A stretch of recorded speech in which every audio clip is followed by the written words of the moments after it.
Shalom, shalom.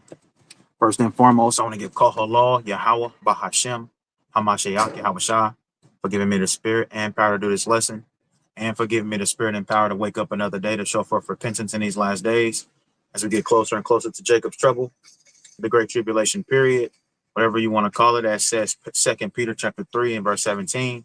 We need to be repentant on a daily basis. We need to be growing in grace. All right, so what I want to touch on now, the title of the lesson is The Situation of Gideon Still Lives.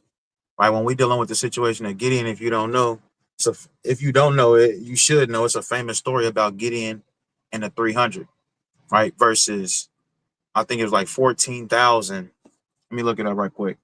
14,000 Midianites.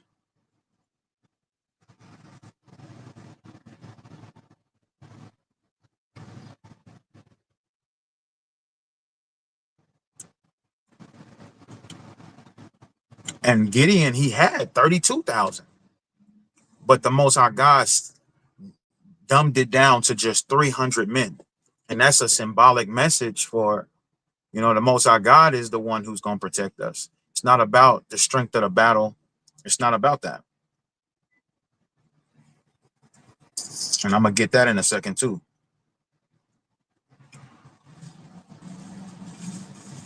So it was 135,000 Midianites against 300 men. All right. Now let me get the scripture in Psalms.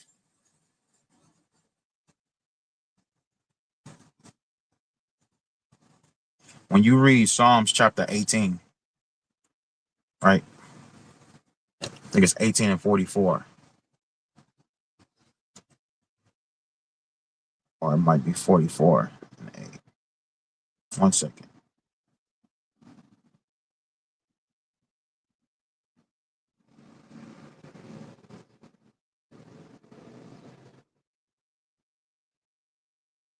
Yeah. Psalms 44 and 6. It says, "For I will not trust in my bow, neither shall my sword save me." And I should have started off with that scripture.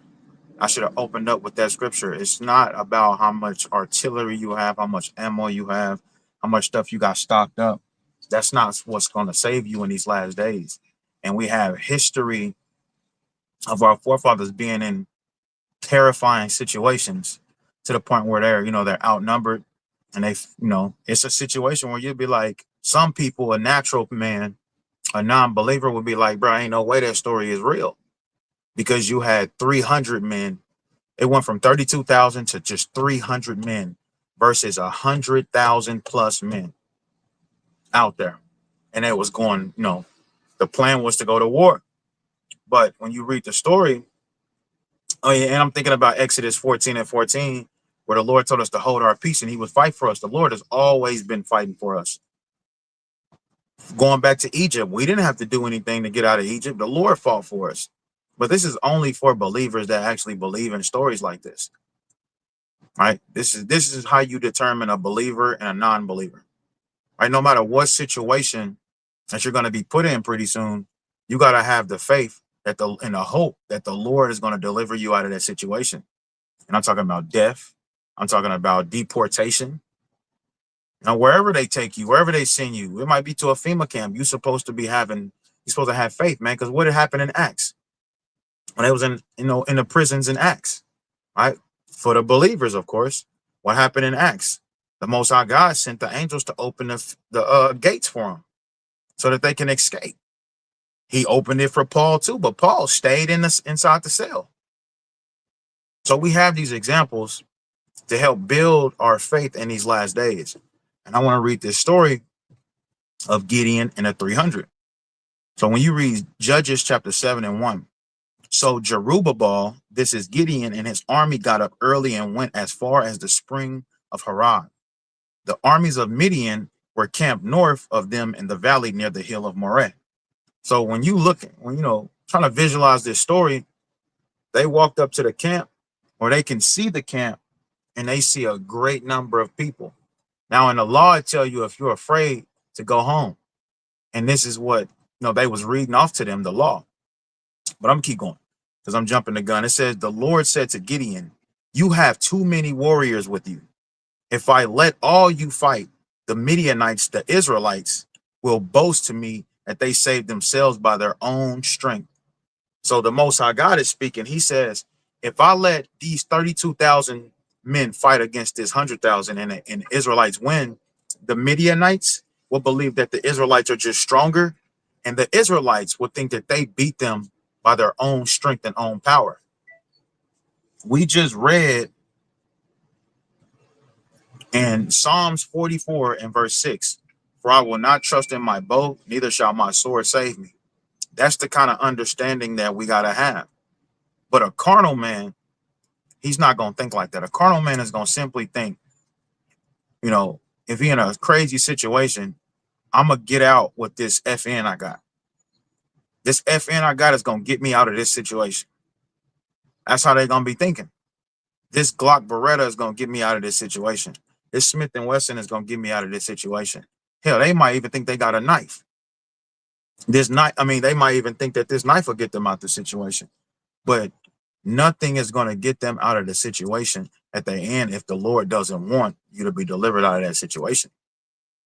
And there's plenty of times where there was men who had AR-15s versus a pistol, and the man with the pistol won. Or it was times where men didn't have a gun at all, and he tricked the man who had the AR.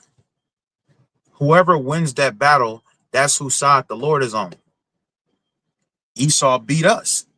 That's the Lord was on his side because prophecy had to be fulfilled, not because he loved him, but prophecy had to be fulfilled. Now let's keep going. He said, you have too many warriors. If I let all you fight the Midianites, the Israelites will boast to me that they saved themselves by their own strength. That's the whole fact of the matter of this chapter in this story. Therefore, tell the people, whoever is timid or afraid may leave this mountain and go home. So 22,000 of them went home, leaving only 10,000 were willing to fight. So 22,000 of them were afraid. And that's how it's going to be, pretty soon. When it comes to Jacob trouble and you got to stand up for righteousness, right? Well, you got to stand up to the guillotine. You got to face the guillotine because you don't want to take the MOTB. That's how it's going to be, man. A lot of people are going to cop deuces. A lot of people are going to cop out. Straight up. Talking about they ain't see that in the scriptures. Or whatever the case, what makes them afraid to not want to do it. Whether they think about themselves, their family, whatever they thinking about, or just death. They scared of death. Right? A lot of people are going to have to make a decision pretty soon. Right? But it also says 22,000 of them went home, leaving only 10,000 who were willing to fight. Right? It says, but the Lord told Gideon, there are still too many.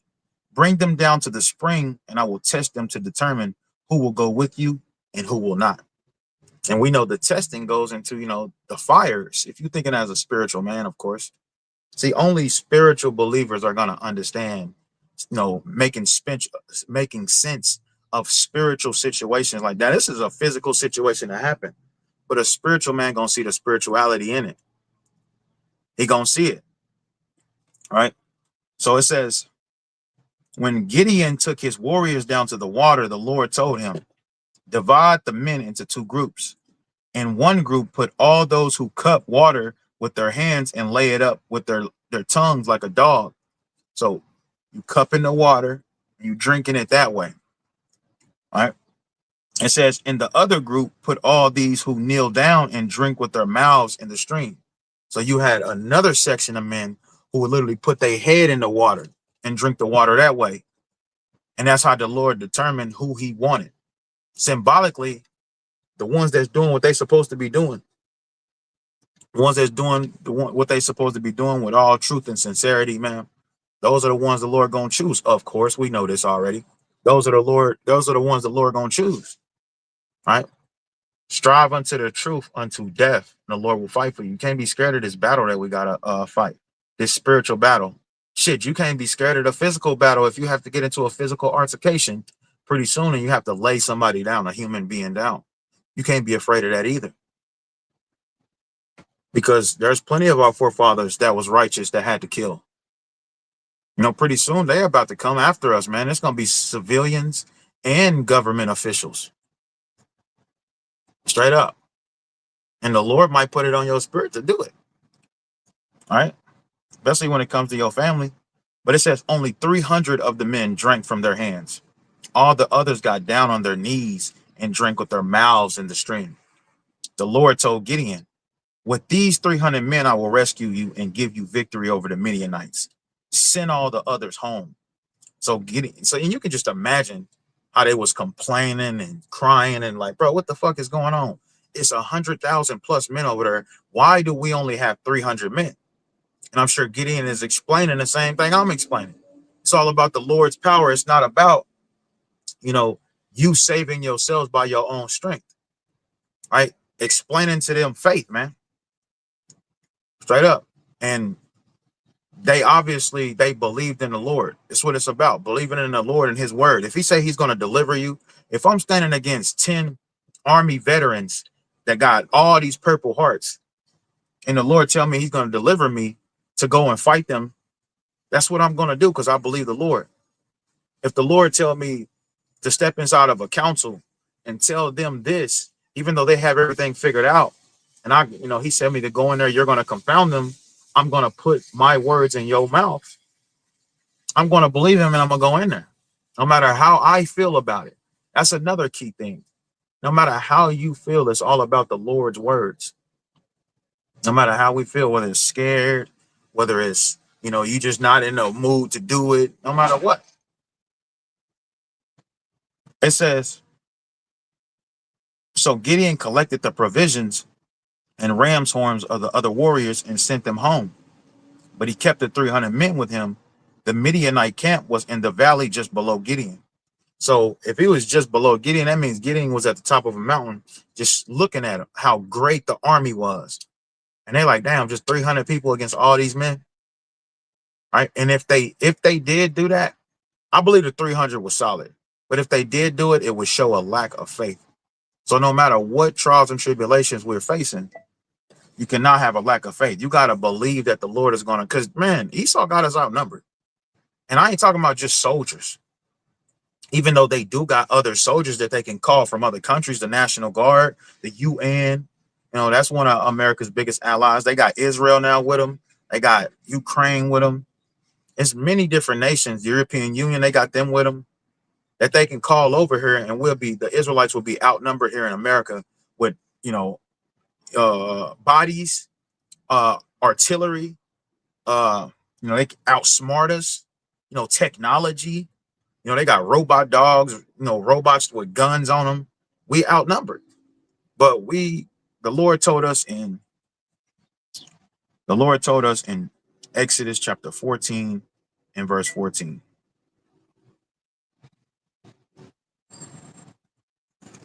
The Lord shall fight for you, and you shall hold your peace. See, that only thing we got to do is keep living according to the words that he explained to us, and we're going to be more than okay. A-okay. And that's just what it is.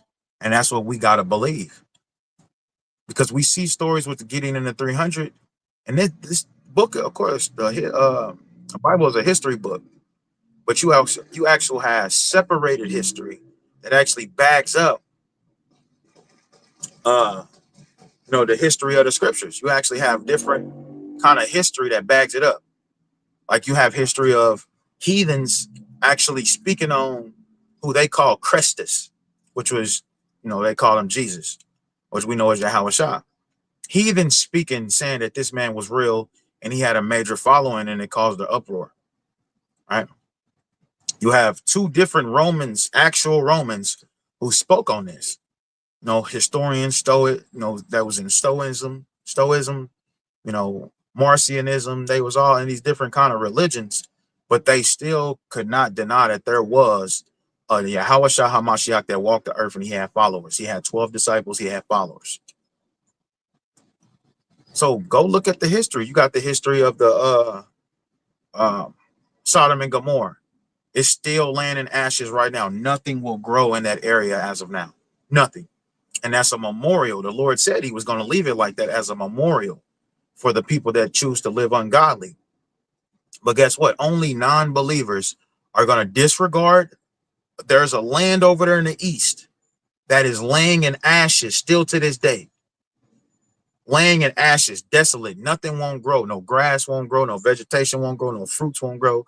Nothing will grow. So it can't be inhabited. They disregard that because they non-believers. They don't believe that Sodom and Gomorrah really happened. And there's plenty other situations where the people just simply didn't believe that it was. They simply don't believe that it's real. So this is for believers, not non-believers. So it says, as Gideon was on the top of the mountain looking down, it says, that night the Lord said, get up and go down into the Midianite camp, for I have given you the victory over them.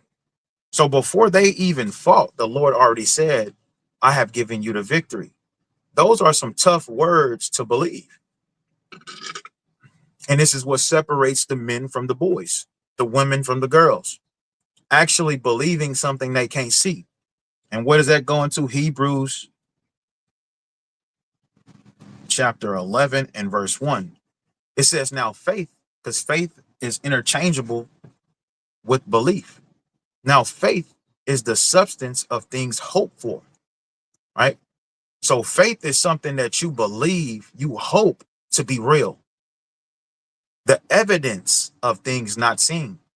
So it's evident that we don't see these things.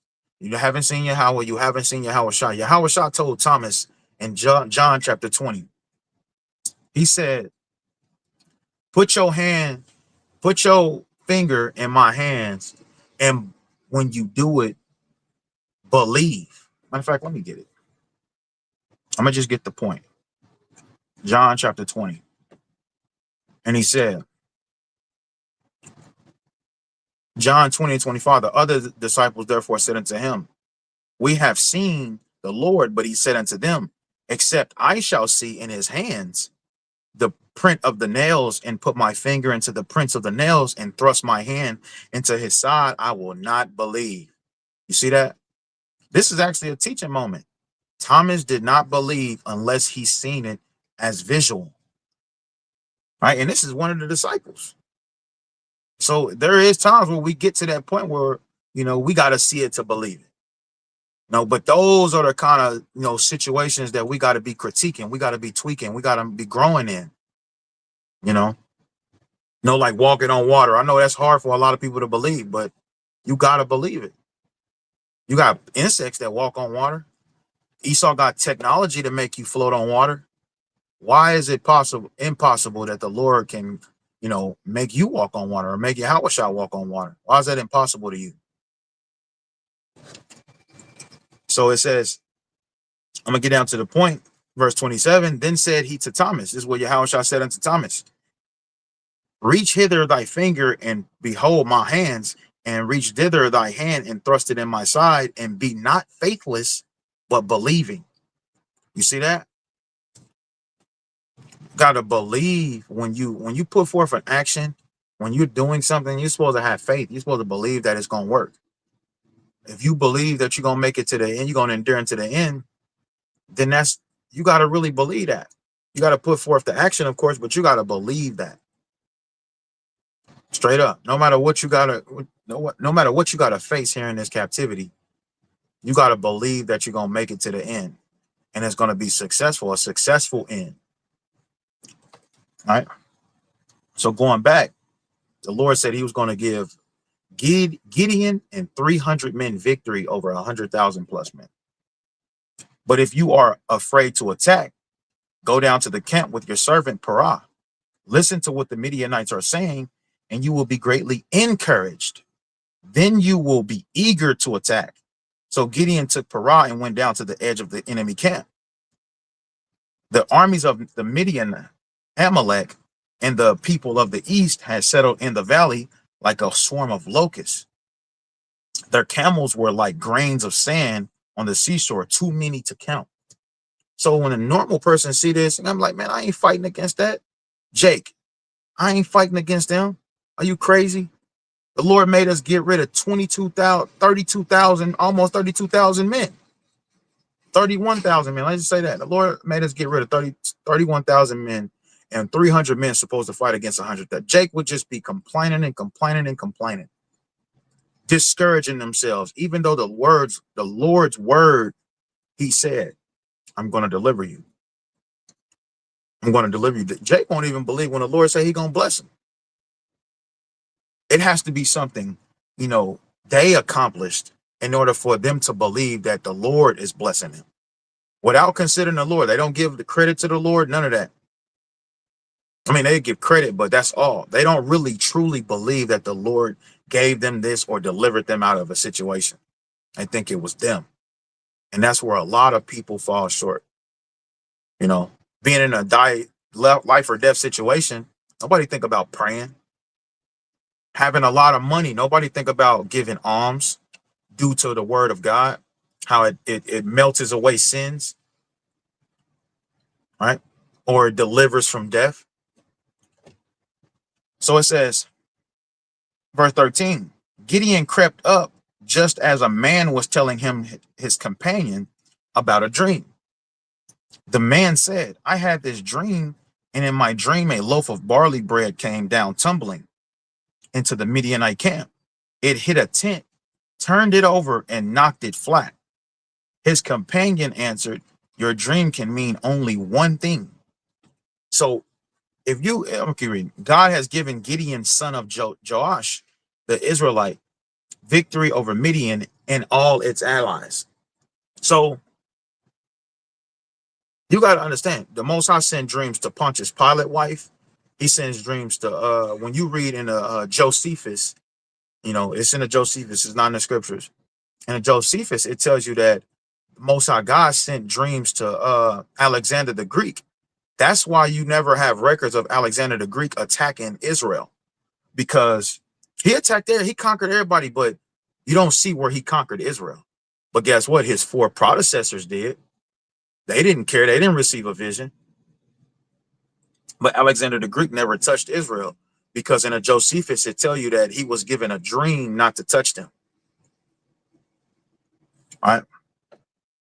So the Most High God gave the Midianites and the Midianites the dream to discourage them, to make them afraid. And this also, in this verse 14, it actually explains how everybody had acknowledgement of the Most High God, the God of the Hebrews, the God of Abraham, Isaac, and Jacob. Everybody was afraid of him. Everybody had, let me not say afraid. Everybody took account and acknowledged that he was real. They believed that their gods was real, but they knew that Yahweh was real. And guess what? These heathens that we're dealing with right now, they know that he's real. They understand that. That's why Trump took a stand, when they first released the Space Force X, which is supposed to be a fake space force, going against, things that come out of the sky, the heavens. And Trump said boldly, we're prepared to fight whatever comes out of the sky. That right there is a clear sign, an indicator for us believers that they know that Yahweh is real. Because what else is going to come out the sky? What, a meteor? They're going to fight against a meteor? No. They embrace for things like that, evacuate from things like that. But they're talking about fighting something that comes out the sky. Now, to us believers, we know the Bible, and we are waiting on Yahweh to send his son Yahweh Shah to crack open the sky. And we know, according to 2 Ezra 13, he's going to fight these nations when he cracked the sky open. So America told on themselves with that one. All praises to the Most High. That's a faith booster. That's a belief booster. Right? But they had acknowledgement that he was real.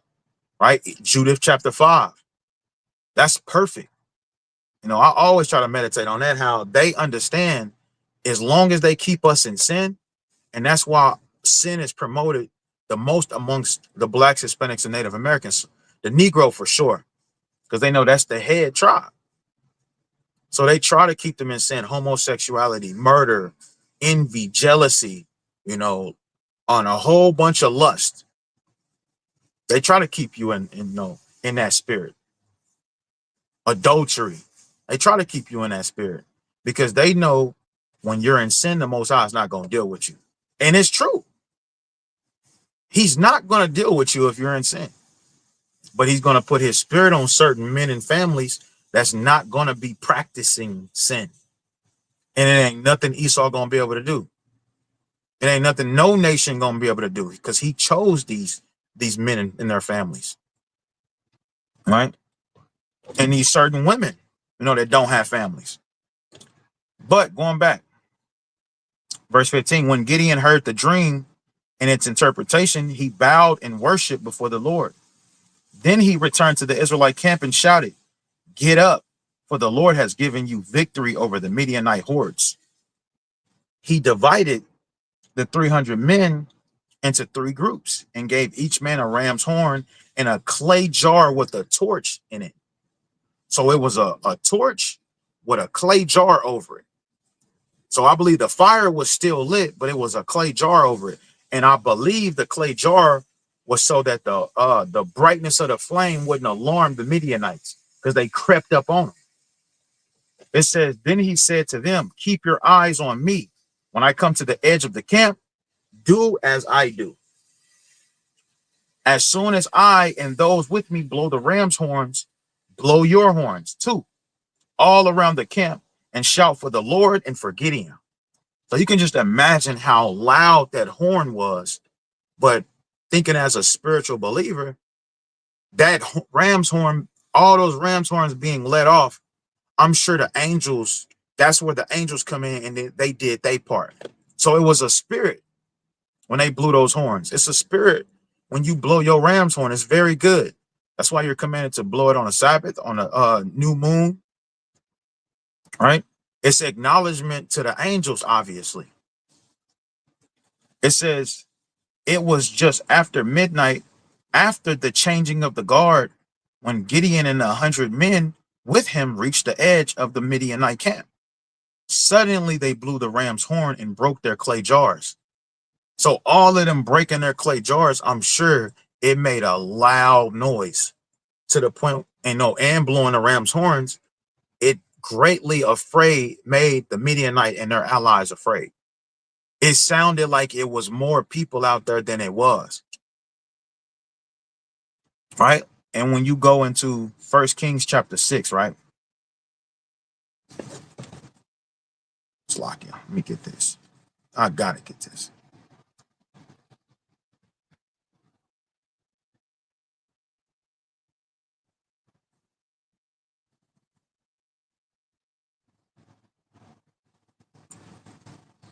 First Kings chapter 6.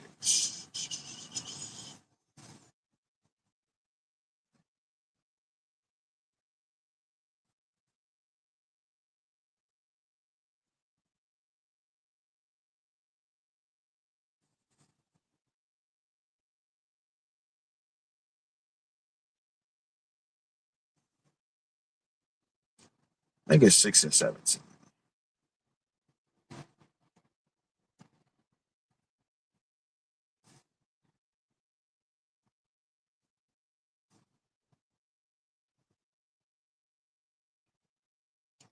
Okay. It says 1 Kings 6 and 17.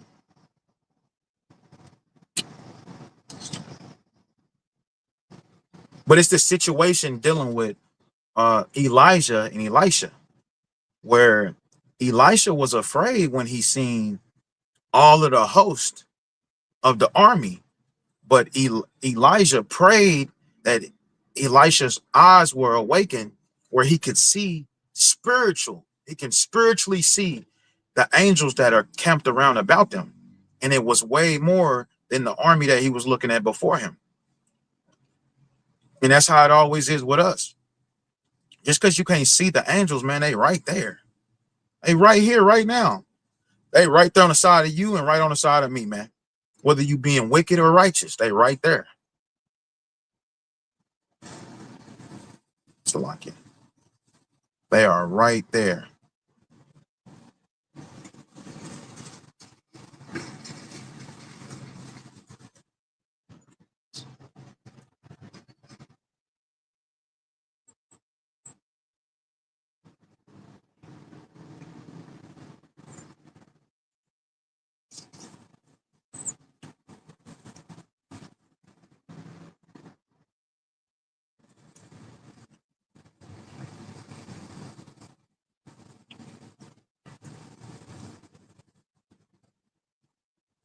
Okay.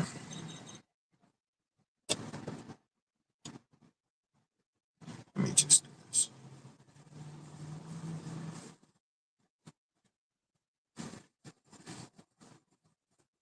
Second Kings 6 and I said First Kings. So it's Second Kings chapter 6 and 17. So Second Kings chapter 6 and 17, it says, and Elisha prayed and said, okay, so it's not Elijah and Elisha, it's Elisha and his predecessor. And Elisha prayed and said, matter of fact, I'm gonna start up. It says, verse 15, and when the servant of the man of God was risen early, gone forth, behold, an host compassed the city, both with horses and chariot, and his servant said unto him, alas, my master, how shall we do? And he answered, fear not, for they that be with us are more than they that be with them. And that's how it always is. We cannot be afraid because there's always more angels with us than it is with them. I mean, then, chariots and horses goes into tanks and soldiers. When you see that, man, that ain't shit. That ain't nothing, man. I don't care how many it is. They could be flooding the streets. It can look like there's no way out. You know, you might, wake up or go to the bathroom or something, and you might look outside and they got ultra high beams pointed at your house. They surrounding your house. Bro, if the Lord wants you to get out of there, you're going to get out of there. The Lord can make it where you just, I mean, it sounds like some Marvel shit. It sounds like, but that's where they get, that's where they get these understandings from the Bible. The miracles of X-Men and Marvel and all these, bro, that stuff comes from the Bible. That belief system, not belief system, that those ideologies of these superhumans, these superpowers, that comes from the Bible, man. Yahweh Shah has superpowers. Elisha has, so he called fire down from heaven. You know what I'm saying? You got Abba Shah, I believe it was. He ran as fast as a deer or roe. That's like Flash. Come on, man. These things come from the Bible. But it says, and Elisha prayed and said, Lord, I pray thee, open his eyes that he may see. And the Lord opened the eyes of the young man, and he saw. And behold, the mountain was full of horses and chariots of fire round about Elisha. You see that? And then it gives an example. And when they came down to him, Elisha prayed unto the Lord and said, smite this people, I pray thee, with blindness. A normal, natural, carnal man, he ain't gonna think like that. He gonna be like, nigga, let's go, let's run. But Elisha prayed, smite this people, I pray thee, with blindness. And he smote them with blindness according to the word of Elisha. So depending on how strong your faith is, man, how strong is your faith? To where the Lord will hear you and cause something like that to happen. And then you'll realize that you need to be still getting built up. So going back to the story, it says, verse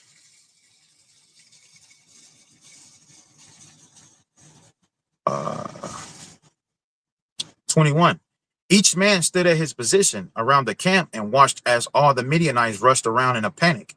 You see that? Each man, when they blew the horn and they threw down a clay jar and broke it, it sent all the men in a trance. They went into a trance to where they start fighting each other, which we know ultimately these are angels jumping on them, causing them to do this. They just slaughtering each other. And Gideon in the 300 ain't got to do anything but collect the spoil. Imagine collecting spoil from 100,000 different tents. I don't know, some of them was probably sharing tents, but just imagine all that spoil. That's like weeks worth of going and coming back, going and coming back, going and coming back. Great spoil. And that's how it's going to be for us pretty soon. Not in America, because everything in America going to get burnt up. But you got to understand, a lot of the stuff comes from other countries. All right. China, it's going to be great possessions there.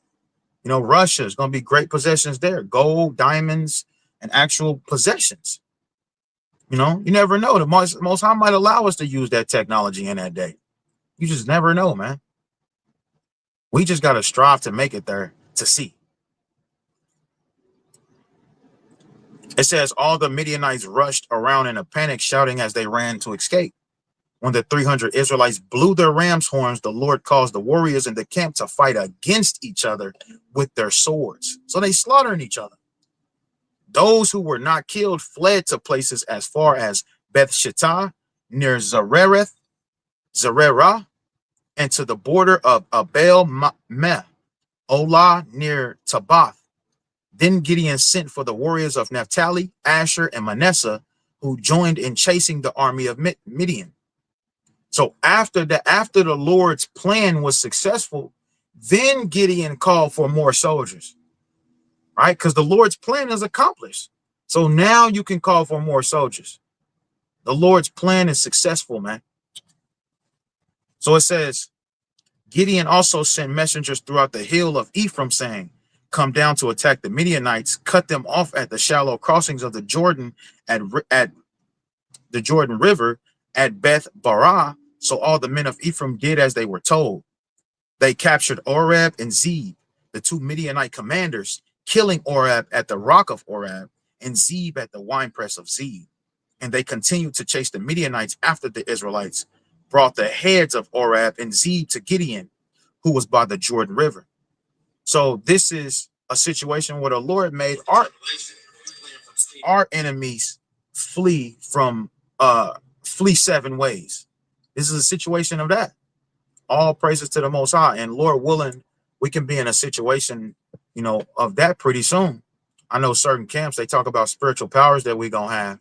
Certain brothers like GMS, they talk about having spiritual powers, in that time of Jacob's trouble. And I believe it, because something is going to shake these heathen up to where they're going to be bowing down to us on this side and on the next. Because it tell you in Zephaniah that he was going to give us praise and fame in a land we was put to shame. So something has to be going on. And like I was going over earlier about spiritual power, we need it. You might have to run, and you might be running, and there might be a big ass pond right there or a river right there. And the Lord, you keep running, you scared, you thinking you about to jump in it, but then you running across the pond. You running, you ain't even thinking. When you get on the other side of that pond, you're like, damn, I just ran across this pond. And they gonna be like, damn, he just ran across this pond. Whatever, or strength, they might have you contained in a car or a mobilized vehicle, and you just you just push the whole door off, right?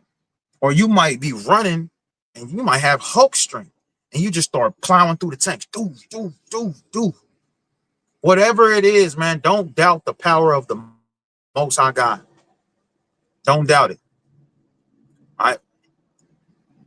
So, man, that's all I got. Lord willing, you was edified, even if it's just a little bit, man. Until next time, I say shalom.